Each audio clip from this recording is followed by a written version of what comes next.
For a person that's a skeptic to come into something, I usually avoid the woo. This was not the woo. This was actual techniques, actual science to be able to take control of your dreams.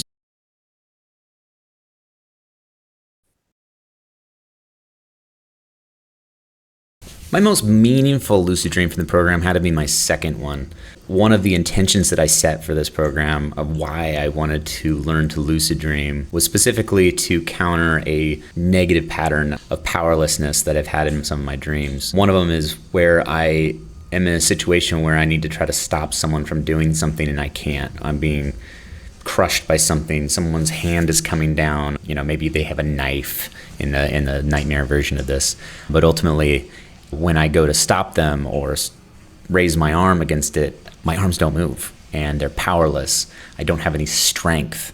And that reoccurring thing, which I've found other people have had too, if I felt like if I could just take control in the dream and realize that when I don't have any arm strength, I'm actually dreaming, and that realization should be able to give me the strength to actually raise my arm, that I could solve some of the nightmares that I have sometimes on like almost a monthly basis.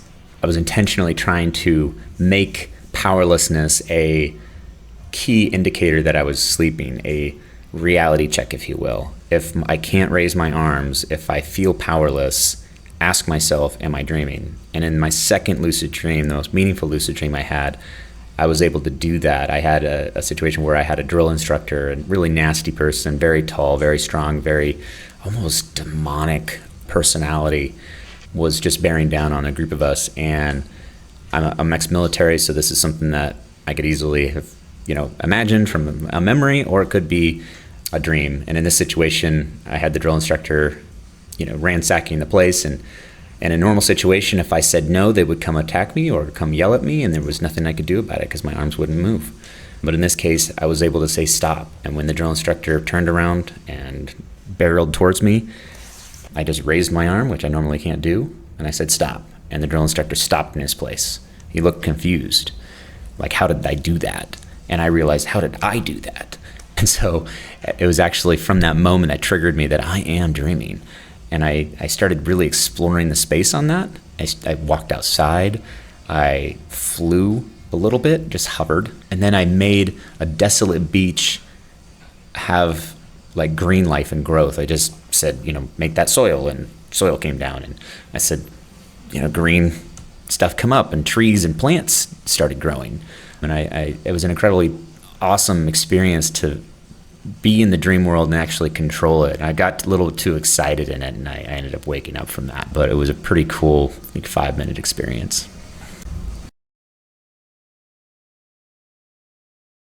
My first lucid dream was a little short, but it was lucid. I won't describe fully what it was like. It was definitely a very personal dream. I was able to control the situation and make things happen that I wouldn't normally be able to almost a level of surprise about how much control I had over the situation and how unbelievably lucky I was to be doing the thing I was doing. And I think I got a little bit too excited, and heart rate went up, and I came out of the dream, woke up. I don't know, maybe vivid dreaming. I don't really know if I had an idea of the difference between a lucid dream and a vivid dream.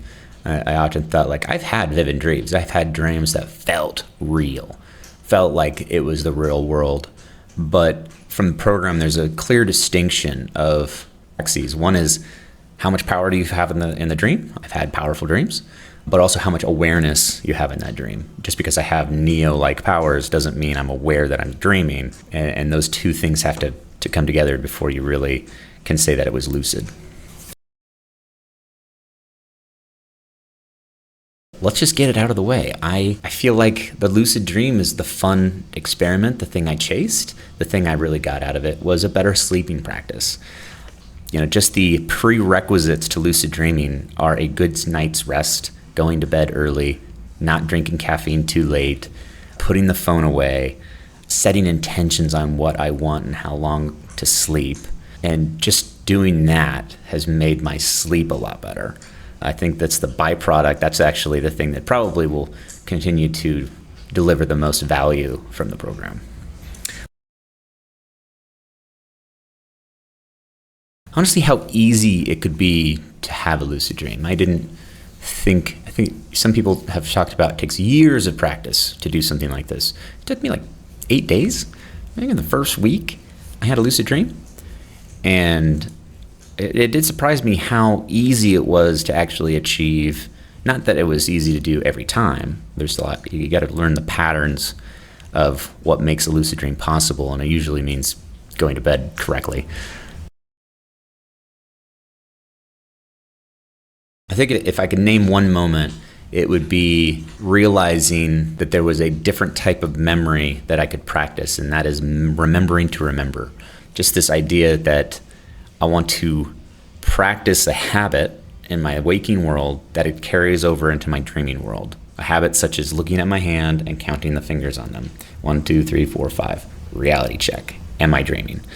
And when I do that in the morning and during the day off of certain triggers that I want to recognize that pattern, I do that during the day and I create a habit. That habit naturally will enter my dreams. And I didn't realize that that was a possible technique, even though intuitively I knew that was possible, because I often dream of things I did the previous day. I often have experiences and then dream about them later. They always enter my dreams. So why couldn't an intentional habit, such as a reality check, remember to remember that I'm dreaming, actually happening? So that was probably the moment it clicked for me, that these techniques could actually achieve what we're trying to do.